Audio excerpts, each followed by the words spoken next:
Good afternoon, Pure Potential subscribers, new viewers, Dynasty degenerates. We are here today, Monday afternoon, March 2nd. Welcome to March. The worst month of the Dynasty calendar is officially over. Ready for things to start ramping up as we get into rookie draft season, NFL draft season. We just had the combine. Obviously, that's when things really start to kick off. We got free agency next week. We're going to have pro days. We're going to have so many mock drafts coming out. It is a good time to play Dynasty. It's a good time to join a startup draft. So we're going to do a startup draft today, a mock draft. We're going to see what the landscape looks like with 2026 rookies included. We're not drafting kickers today. No comments halfway through the draft. Why did Brandon Aubrey go in the second round? We're not doing that today. We are drafting the actual 2026 rookies. I want to see what you guys think. Where should they fit into the order? I see a lot of you in the chat. What's going on, guys? TKFF says Pure P is the place to be. Love that. Joe Blacko is here. Bindles is here. GM, my friend, Sean Dynasty, what's up? Yellow Dog is here. Dynasty Dave is here. Shout out to you guys. Shout out Michael Douglas, one of our league-winning members. Love this. So, obviously, there's been a lot of combine stuff. I am going to be talking more about the combine on this week's members stream. So, YouTube members, you can look forward to that. But, I mean, by and large, not to ruin all the fun, by and large, I do think the combine gets more overrated than anything. What I like about the combine is kind of getting a preview into which players might be risers and fallers heading into the NFL draft. I think in general, draft capital is probably going to capture most of the signal that we get from the combine, like athleticism and stuff.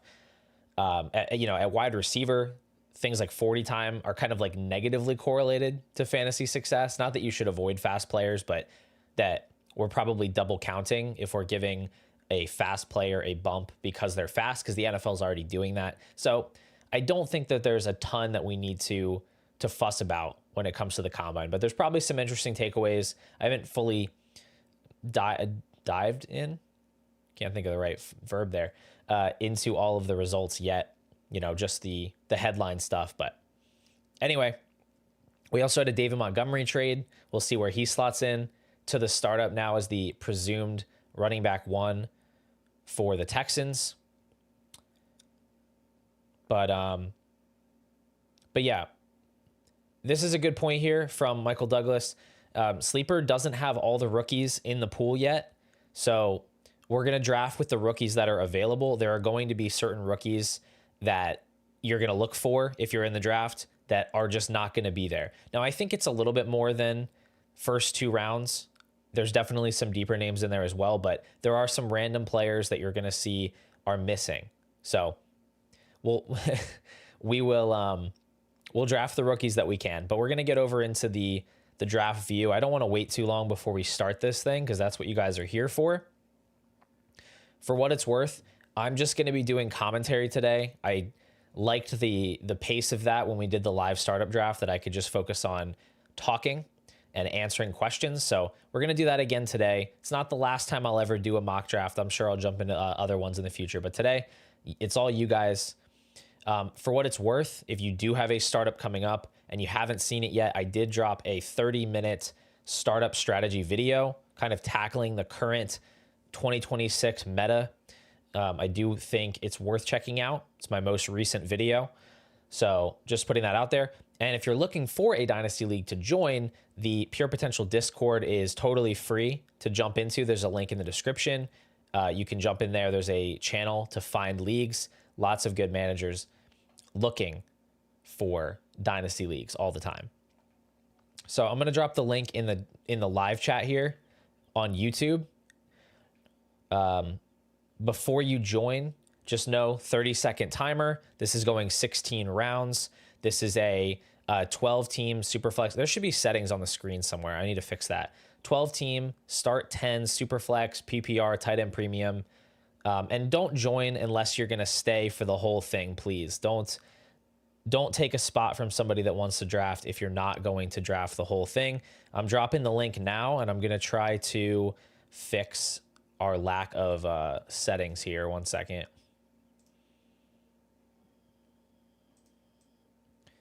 There we go. Boom. All right. That's better. We got it, guys. Don't worry. I'm not totally hopeless. This thing's like glitching out. Okay. All right. We have... All right, good. We got this thing filled. We've got the settings up on the screen. I see some questions. I'll try to come back to these questions once we get the draft rolling. For now, we have Danik in the 101 spot. We've got Op Yurt at 2, J-Man, Zenner, Mike Backflips, MJ Huang, DJ Viking, Tyler Domanico, Big Dogberg. I see some members here. Somebody named Apple Pie. I see some members here. I see some new faces here. Should be a good mixture. The ADP on Sleeper is a little out of whack, so be aware. Don't get auto-drafted Bruce Miller in the second round. But yeah, we're gonna get this thing started. 16 rounds, rookies included. We'll get underway here. We'll see how this thing goes.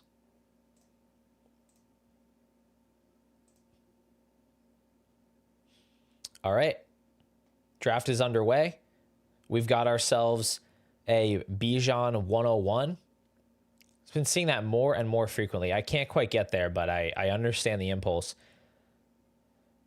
We did have a question from Russell, one of our members. Are we overvaluing the top tight ends in tight end premium leagues? Getting Bowers, Trey McBride, Loveland in the first, second round seems like a good idea. Are we passing on premier guys at other positions? I mean, I think you could make that argument for really any position, right? You know, you can pass on any position in round one and get discount options later.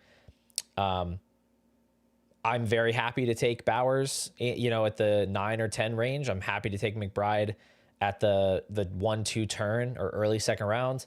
I don't think that we're passing on players that we shouldn't be passing on there, but you can certainly build your team multiple different ways. I think those guys are capable of scoring. I think Bowers and McBride are capable of scoring on par with elite wide receivers. And so I think the question is positional scarcity versus positional advantage. And I think you can argue either way.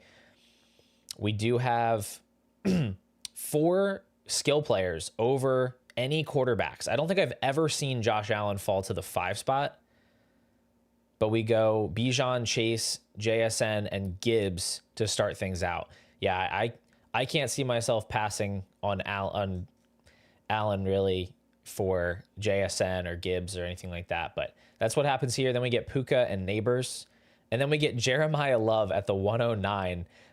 Big Dogberg did not want to wait at all to get the rookies going in this draft. So Jeremiah Love at 9, maybe a little bit of a hot take over Jaden Daniels, over Lamar Jackson.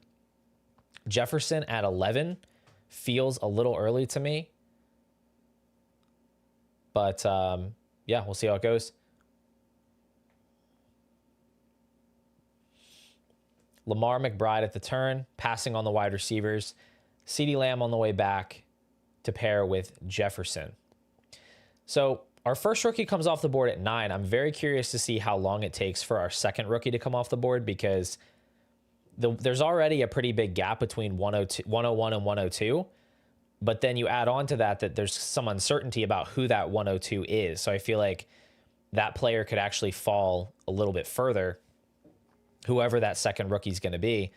Bowers at 205 to me, and Genty at 24. Both of those feel like big values.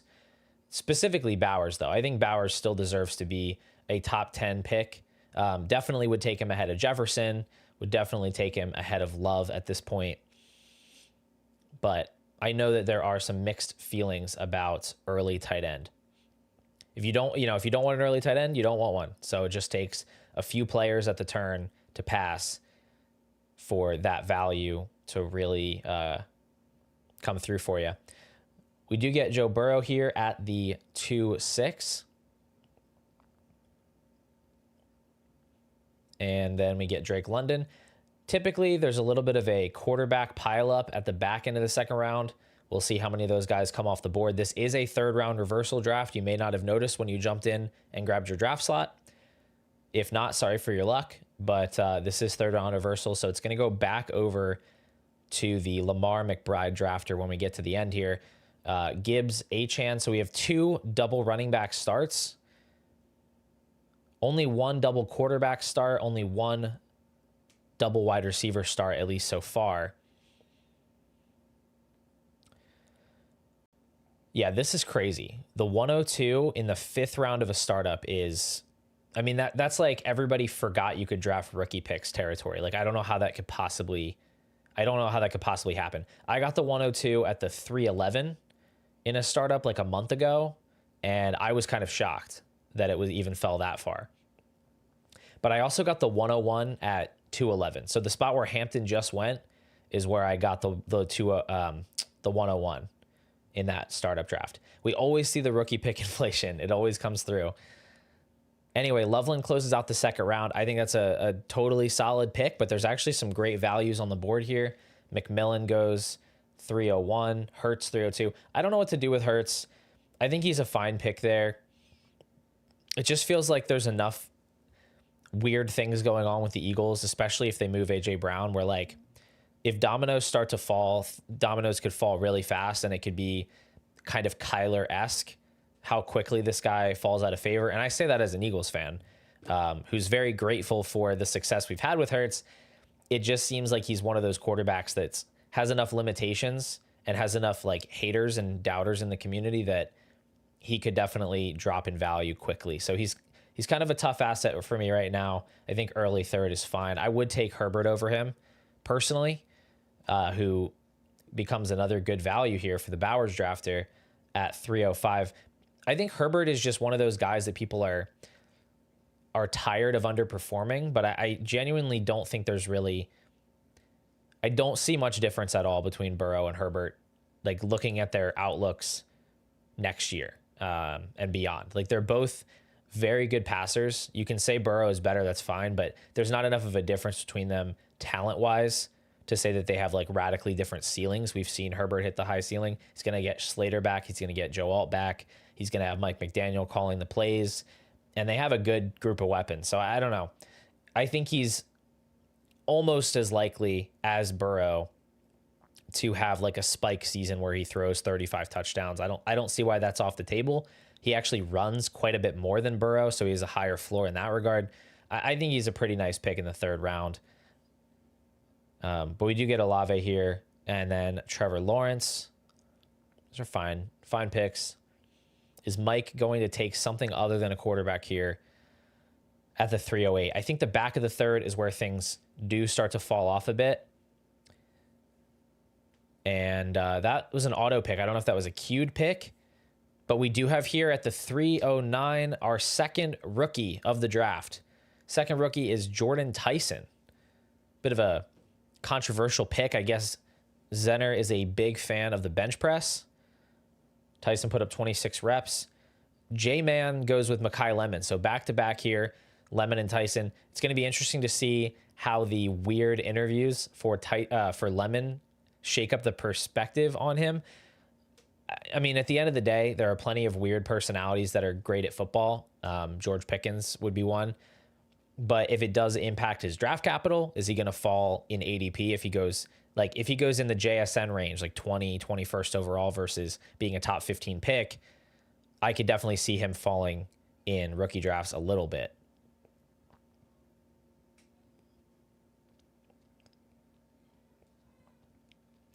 All right, we got James Cook here off the board.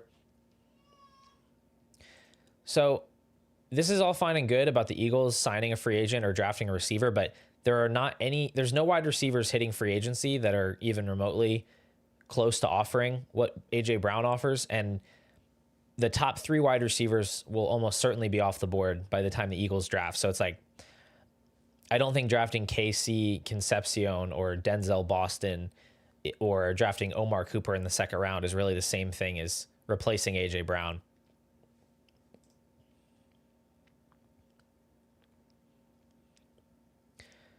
We do get Mendoza here at the 3-4 turn.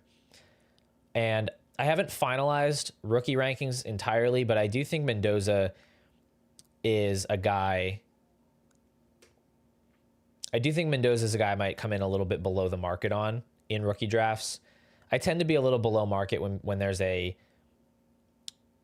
pocket passing prospect that's not flawless, that is really pushed up. I was behind market on Ward in rookie drafts last year. I just feel like I'd rather trade that. Like, if he's going to go 2 picks behind Purdy, I would just rather have Purdy. You know, there might still be quarterbacks on the board I'd rather have. I'm not sure. I'm not pulling up the remaining players here to mess up the view, but yeah, I might be a little behind the market.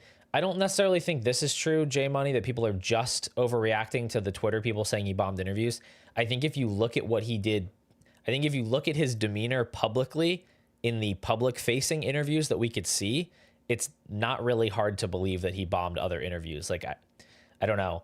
He very clearly came off as a weird personality and like someone that could clearly have character concerns or have like a weird attitude. I'm not saying it is true. I'm not saying I'm going to drastically move him down, but based on what we saw, I wouldn't be surprised if he's a bit of an odd character and didn't say what people really wanted him to say. So again, no idea where he goes. He could still go top 10. I'm just saying it's going to be interesting to keep track of. Rich, I don't know about 3rd round reversal this year. I think it's pretty fair either way, but I definitely prefer the back end of the draft in 3rd round reversal. Like last year, even in 3rd round reversal, I still thought it was worthwhile going for Allen at the top. But right now, I think when you can get Lamar or Daniels or Amon-Ra or Bowers at the turn, I think I would definitely prefer the back end. I'm just not sure if it's like so glaring that we need to flip back to non-3rd round reversal. I think it's something your league just needs to vote on when you start a draft and just go with whatever the league agrees to, because you can build good teams from either side.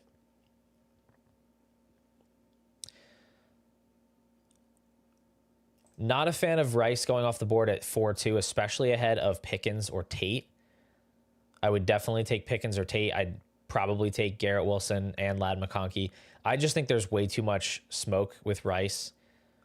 Even if he's not suspended even if he doesn't get suspended because the case drags out or whatever, there's just so many red flags at this point for a guy that's not even that good, like independent of the scheme, who's going into a contract year. I just think there's a lot of risk with him that I don't feel the need to take on.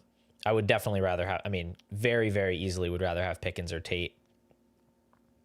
And that relates to this question: how would you order the wide receivers from Nico to Tate? So we had Nico, Olave, Tyson, Lemon, Rice, Pickens, Wilson, Tate. I would have Olave. Well, I think I would have Lemon and Tyson. I would struggle right now without draft capital or landing spot, but I do think they could end up being ranked the highest of that group. Potentially Tate as well. I'm not totally sure. Right now, I'd say Olave first, followed by Lemon, followed by Pickens, followed by Tyson, followed by Nico, Garrett Wilson, and then I would have Rice last out of that group.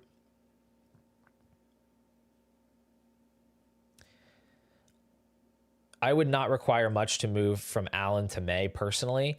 I actually had May ranked ahead of Allen for large portions of the season and even early into the fantasy offseason. I did end up moving Allen back ahead, but just, longer track record. But it would not surprise me at all if May ends up being the more valuable asset sooner than later, and I wouldn't need much.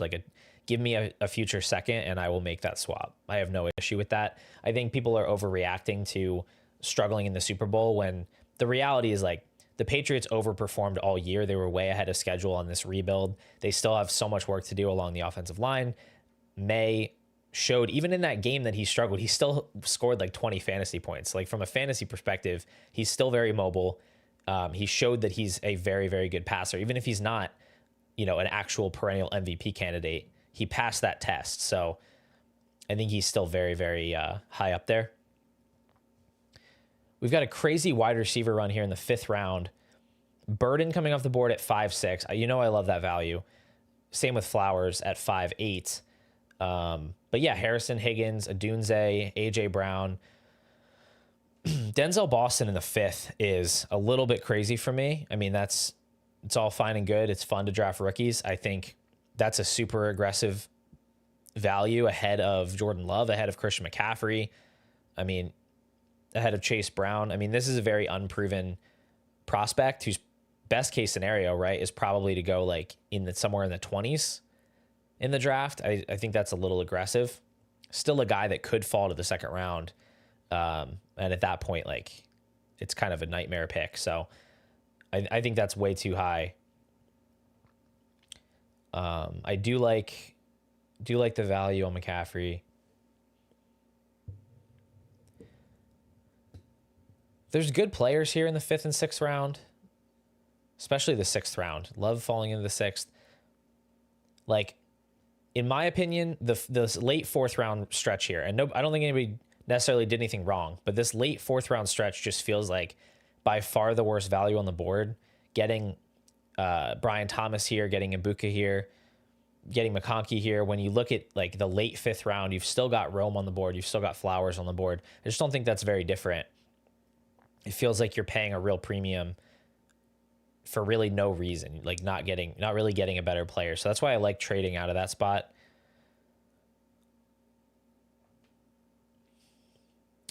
At the 106 right now, assuming a balanced team, probably Sadiq. I think Kenyon Sadiq is my 106 right now.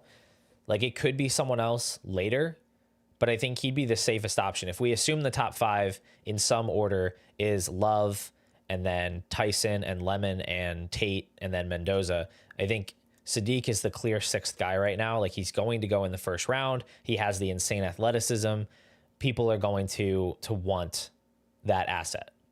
So if I was drafting right now, I would just go for him versus swinging on Concepcion or Boston or somebody else that you think could be a riser later.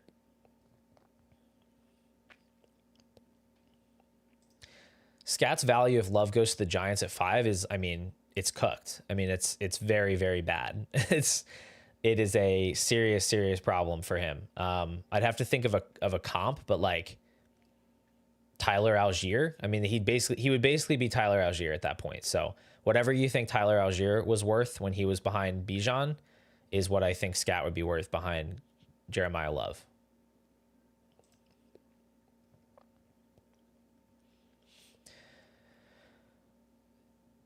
Running backs starting to come off the board a little bit more here in the 6th and 7th rounds. Kenneth Walker at 6'8" is probably a really strong value.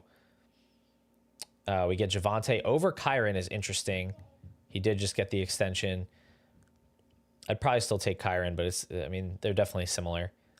Jacobs, Harvey.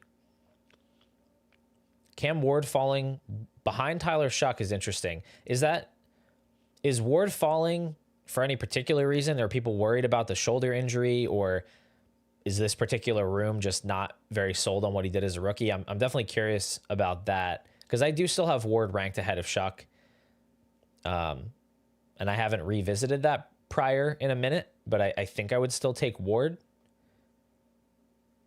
I mean, I definitely could understand going the other way, just viewing Shuck as like a player who maybe did play a little bit better, has a better play caller, maybe a little more likely to be adding value with his legs. But I don't know. That 101 draft capital is just such a strong insulator.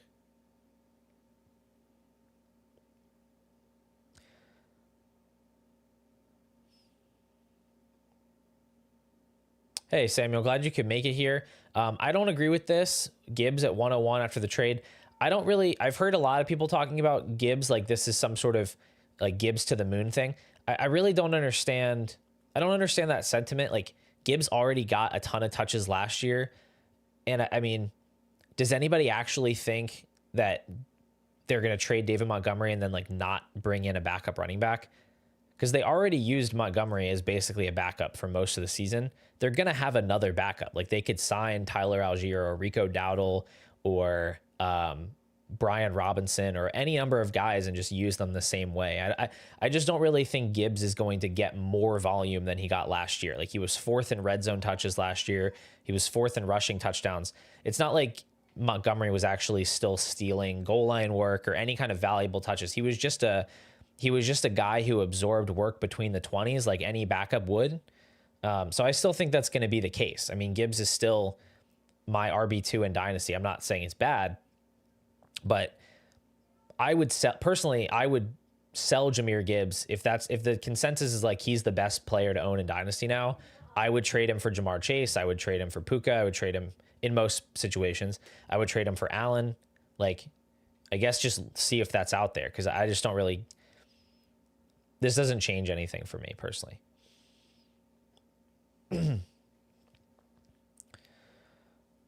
I was curious where Travis Hunter would go. He goes back into the 7th round. That's probably about as high as I'd feel comfortable taking him right now, as much as I want to bet on the talent. Hunter versus somebody like Concepcion is an interesting question where, you know, KC, definitely a worse wide receiver prospect, but you know what position he's going to play. Probably going to get back end of the 1st round capital. I think you could go either way there, but you're definitely putting a lot on the landing spot, taking him now. Jonah Coleman at 8.4 is interesting. Did he actually test at all? I don't remember seeing any of his numbers. I guess he didn't test at the combine. That's curious to me. I feel like he's not a guy that's like locked in enough to just not test.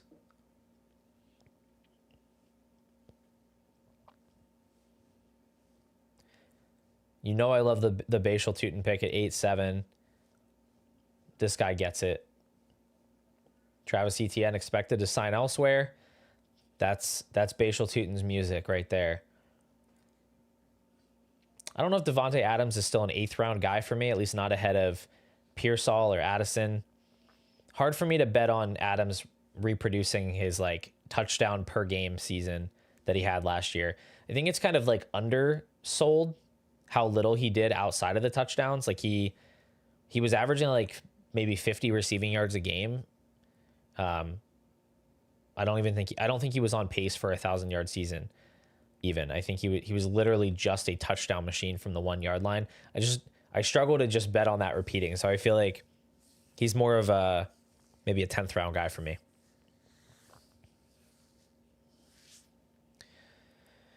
Oh man.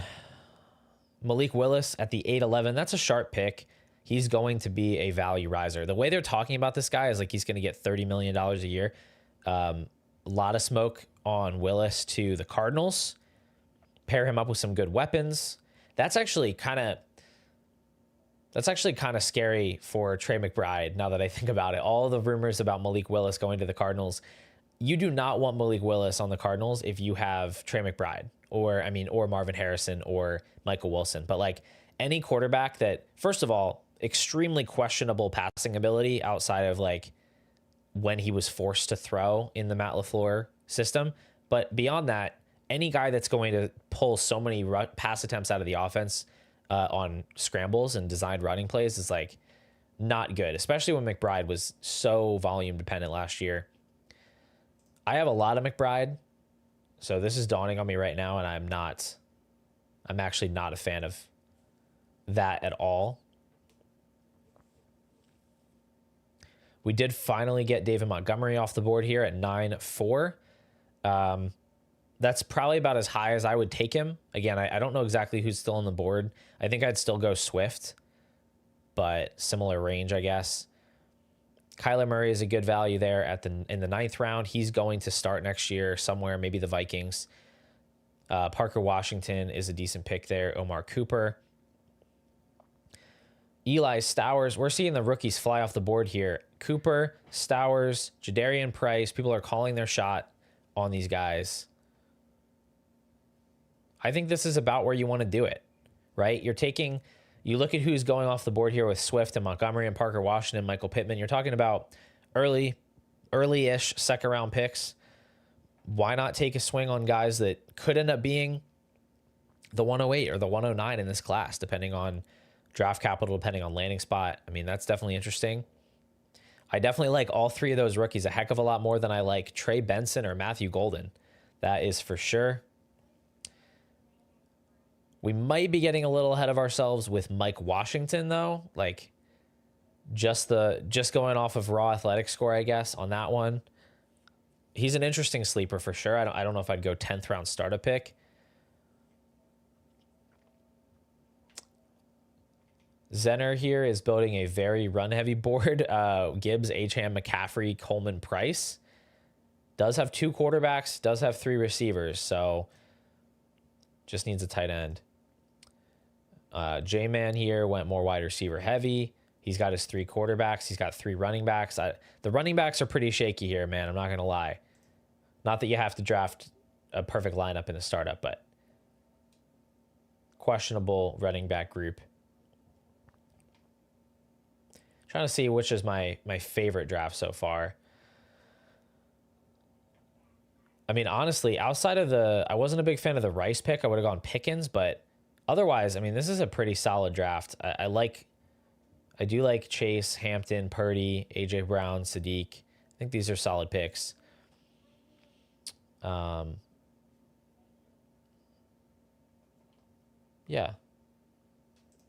This is a pretty good draft too. At least at least most of it. Lamar, McBride, McMillan, Prescott, Brees, Waddle. I like the first 5 picks. I don't know about Waddle at 6'12". I guess that's about right, looking at where the other wide receivers went off the board. Yeah, that's a solid pick. Super chat from Sherney708. I appreciate that. Where would you take Stowers if he goes top 50? Stowers is a weird case where he clearly has the receiving. As far as tight ends go, he's clearly an upper tier receiver. The issue with Stowers is, by all accounts, he is an atrociously bad blocker, which means that he is super landing spot sensitive, and he has to go to a team that is either willing to run him out as a slot receiver very often, or just does not care at all about their run game and is willing to leave him out there in 11 personnel to play inline snaps, even though he's going to get blown up every single time. And that is tricky. You look at Dalton Kincaid as a similar archetype, like not really a blocker, good receiving weapon. On the Bills, he's been limited to a part-time role. So as cool as Stowers is as a player and like his theoretical upside, I do really struggle with him right now.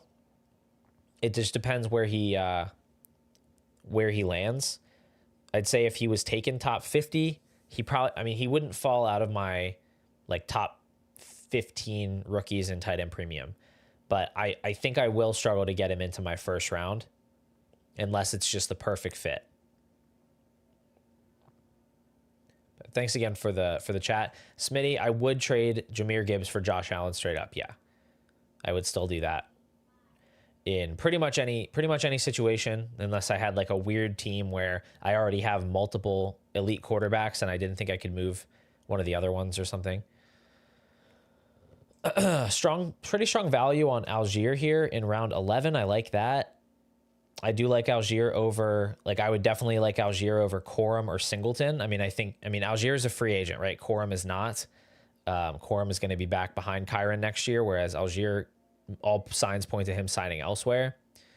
So I would definitely prefer Algier with the upside there. I can't understand the Kyle Monangai hype. I don't really get what he offers as a player.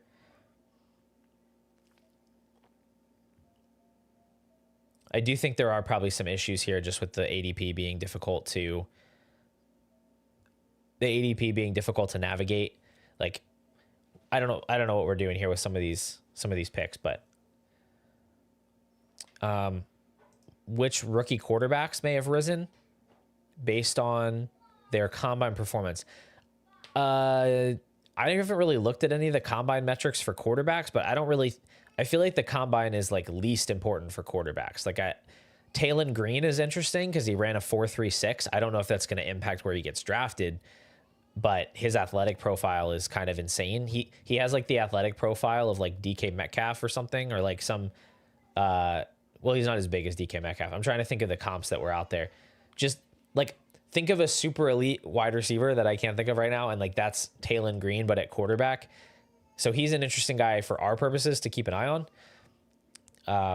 But I don't know if any of the measurements or any of the drills from Alar or Nussmeier or Simpson or anything are going to like move the needle. It's really just going to come down to where these guys get drafted and how high.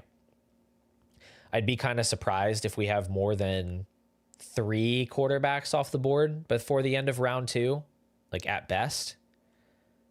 More likely just 2, Simpson and Mendoza, but we shall see. Tight end premium is 0.5. That's kind of the default. Yes, I would move Monangai and Charbonnet for Bishal Tuten. I mean, I just don't value Charbonnet very highly as like anything because he was already kind of a plotter, more of just a thorn in the side of his backfield mate before getting hurt. And he's probably going to miss most of next year. Like, is there theoretically a point in the future where he could be the starting running back for the Seahawks? Maybe, but it's just such an uncertainty. I just don't really value him very highly. I would clearly prefer the upside of Tuten to Monangai, so I would take that.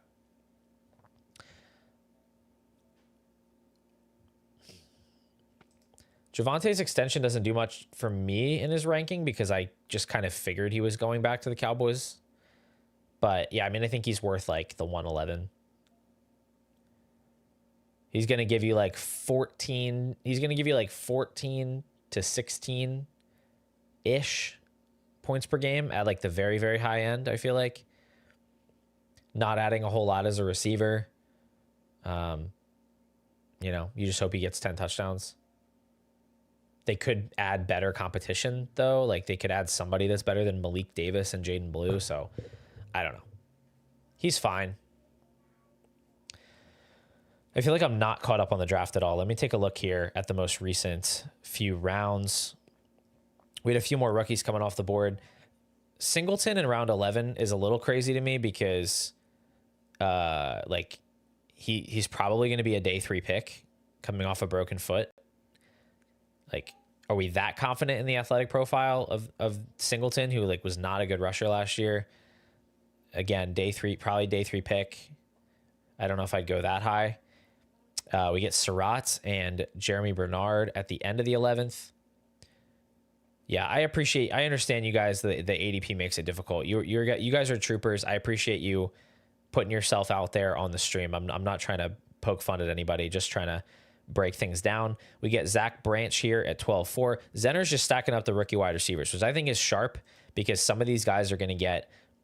Actually, all 3 of these guys could get early second round draft capital in that range. They could get the great landing spot. Chris Brazel in round 14 is actually very solid. Like, it is not impossible that Chris Brazel could be a first round pick. I think he's probably a second rounder at worst.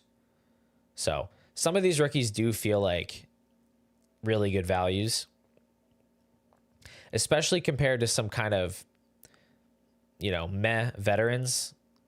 Like, I don't know, Rashid Shaheed, Jordan Mason, Pat Bryant, like These guys are kind of whatever to me. I think I would just rather take a rookie.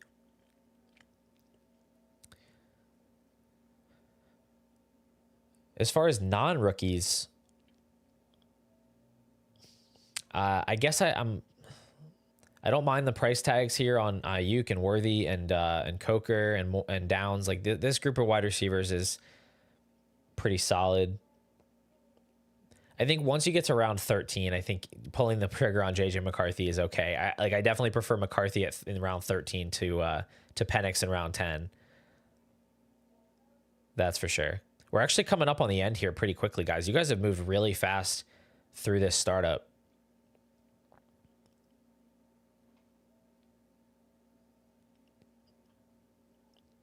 Allen and Ibuka or May and Marvin Harrison. I would go the Allen side because I would rather have Ibuka than Marvin Harrison. So that's a pretty easy call for me.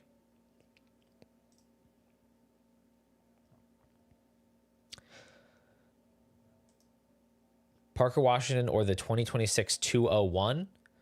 I'll take the 201. And Pearsall or random 27 second. I'll take Pearsall.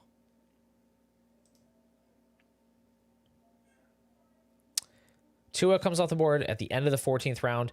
Do we think Tua is a starter next year? Just curious. What's the latest on that? Do we have any news on what the Dolphins are going to do? I know they would like to trade him, but I just don't think they can. I don't think there's anywhere to trade him that they can with his contract.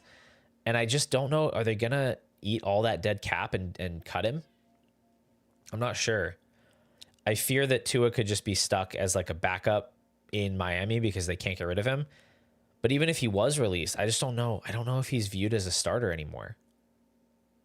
I'm kind of just off of him. Like I actually think Geno and Kirk Cousins might be more likely to be starters next year than Tua.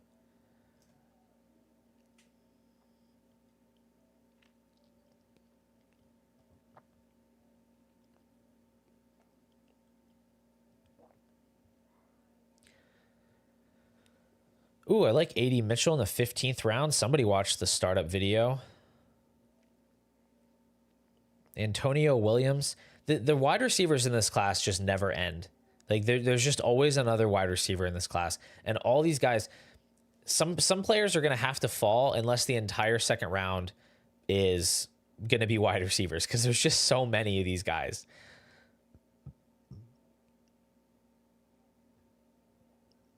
But yeah, I mean, Antonio Williams, another one of these wide receiver prospects that could go anywhere from like early round 2 to like late round 3. Like, who knows? Oh, good job, Zenner. Way to go, buddy. Well, you get the first auto pick here. Bruce Miller. Who even is this guy? No idea. Bruce Miller off the board. Do better. Nussmeier, another rookie here. Oh, and Jacoby Lane. We have a Jay Lane in back-to-back draft classes. There was Jalen Lane to the Commanders last year. Now we have Jacoby Lane. Nussmeier is definitely an interesting pick. From what I've seen, like he was playing hurt last year, and that could explain why he looked so poor. If a team wants to take a shot on his tools in round 3 or something, he suddenly becomes an interesting stash. Zenner let me down again with another auto pick, Luke Stalker. But we get back on track here with Stephon Diggs. Let me see if can I get rid of this? I can't get rid of this stupid menu. Hold on. Try to fix this. There we go.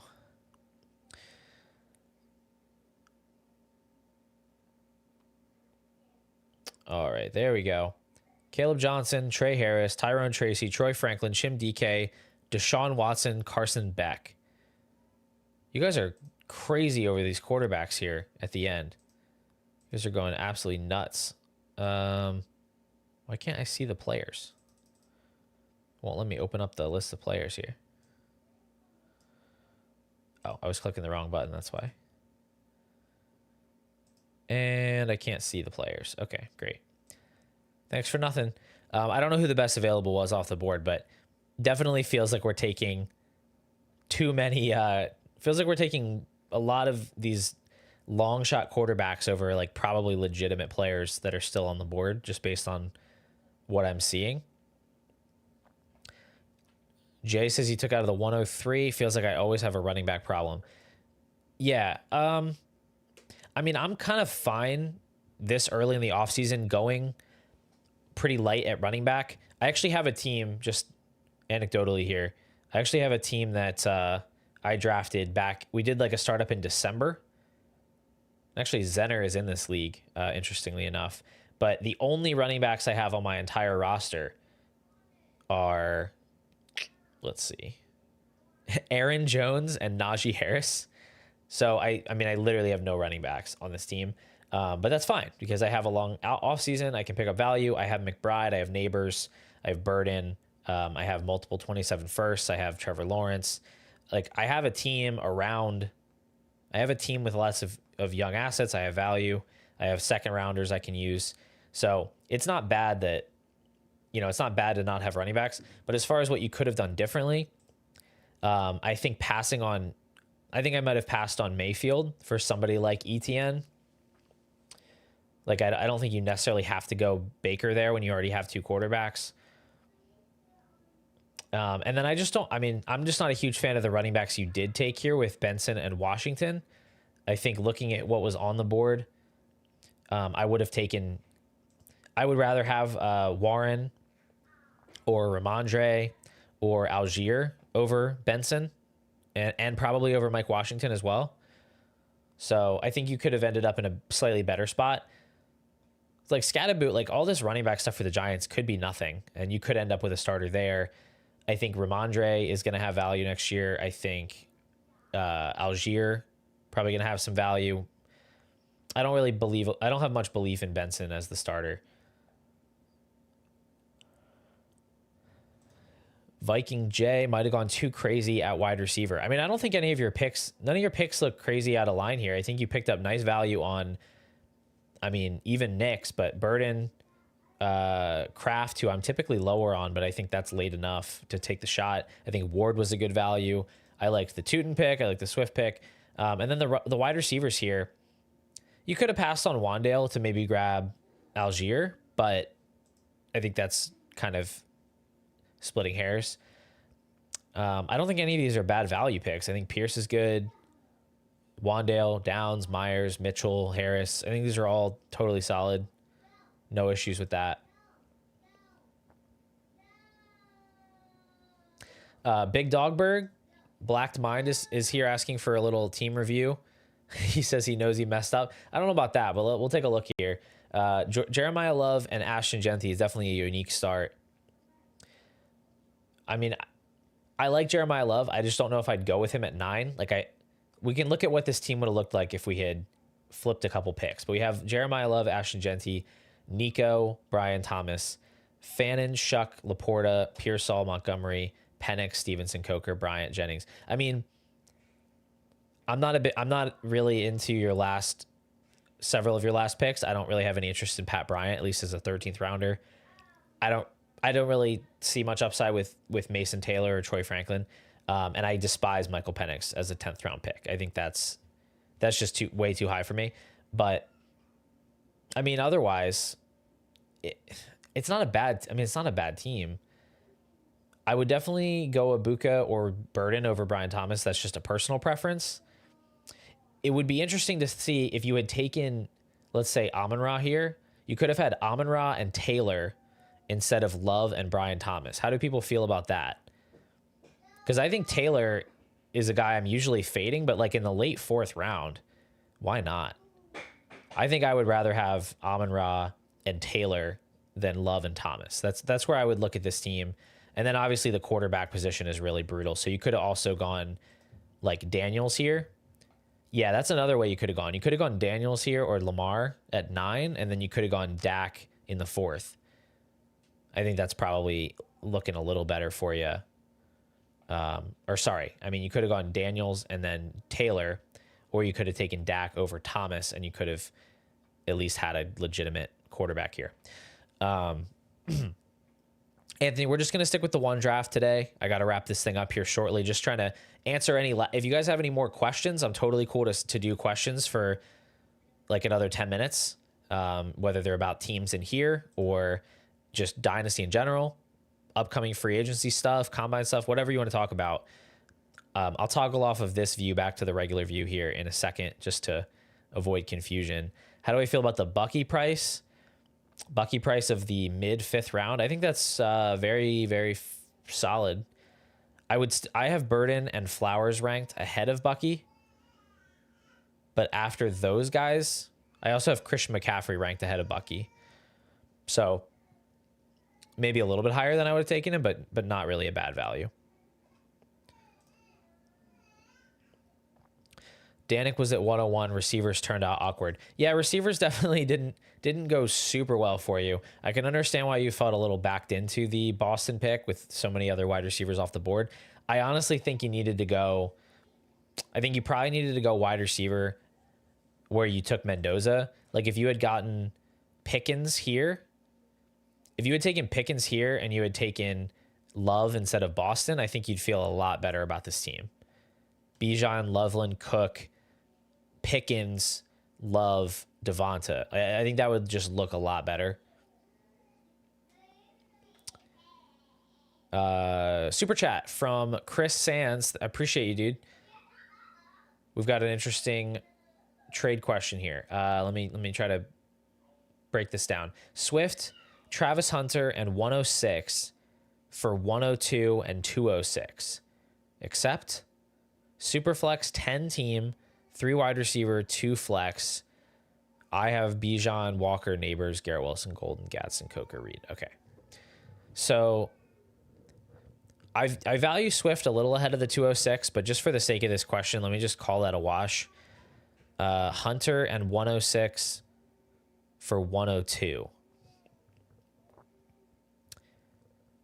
I don't think I would do that in this league because we just don't have enough clarity that 102 is like a premium asset right now that's worth trading a lot to get up from 6. Because I don't know if this is tight end premium or not, but in tight end premium, you have Love, you have Mendoza, you have Tate, you have Lemon, Tyson, and then you have Sadiq now.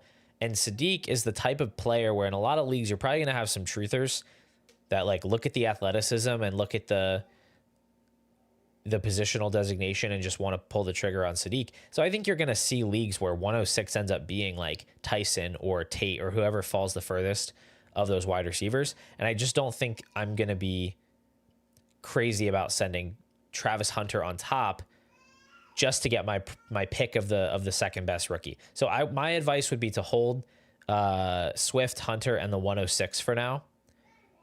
And if I'm reading it backwards and you have the 102 and the 206, then I would make the trade and I would want Hunter, 106, and Swift. Cool.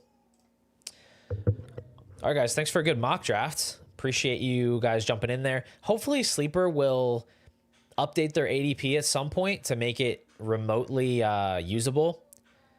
For what it's worth, just no sponsorship or anything, but I did do a startup mock draft over on the Flock Fantasy site. And if you can get one filled, at the very least, the ADP makes a lot more sense over there. So you can actually see players that you want to draft, which is nice.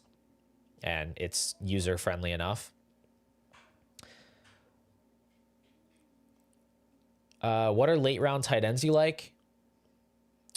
I guess we can go back to the board for that.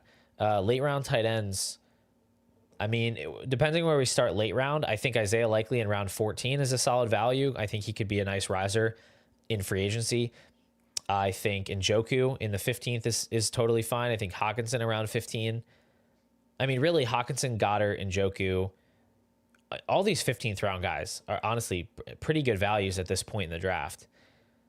None of them are going to like blow the ceiling off, but I think if you punt the position, you've got a decent chance of getting starting caliber production at tight end if you just take like 2 of these players. You just take Theo Johnson and Dallas Goedert, or David Njoku and Hawkinson, I think you can just take 2 of those and you can call it a day there. It's probably like my preferred strategy as opposed to paying all the way up for like a Brenton Strange in round 11. Like I like Brenton Strange, but a 4-round gap between Strange and Theo Johnson and Dallas Goedert and Isaiah Likely is probably too much for me. Yeah, I guess the cat's out of the bag here. Michael Douglas, one of our league winners, has the inside scoop. Yeah, I'm actually going to be flying out to Indianapolis for the NFL draft, day 1 and day 2, to jump on camera with my friends at Dynasty Domain. We're gonna hang out for draft weekend, and I'm gonna be on their stream. We'll be talking about all the 2026 rookies. Hopefully some fun stuff happens that we can talk about. But yeah, very excited about it. Haven't met those guys in person yet, but they reached out and wanted to get together. So yeah, pretty exciting. Terrence Ferguson season, round 9 pick. Yeah, I don't know about that, but definitely calling your shot. Kittle in round 11 though, Kittle late round 11, pretty nice. All right, that's gonna do it for today, guys. Don't know why I waited to say this until 56 minutes into the stream, but if you're not subscribed to the channel, go ahead and make sure you do that. We're going to have more rookie content coming out soon. We're going to definitely do some of these rookie mock drafts live on the channel. We'll do more startup drafts as well. So subscribe. If you want to check out the membership options, definitely helps the channel out a ton. There's a link down in the description.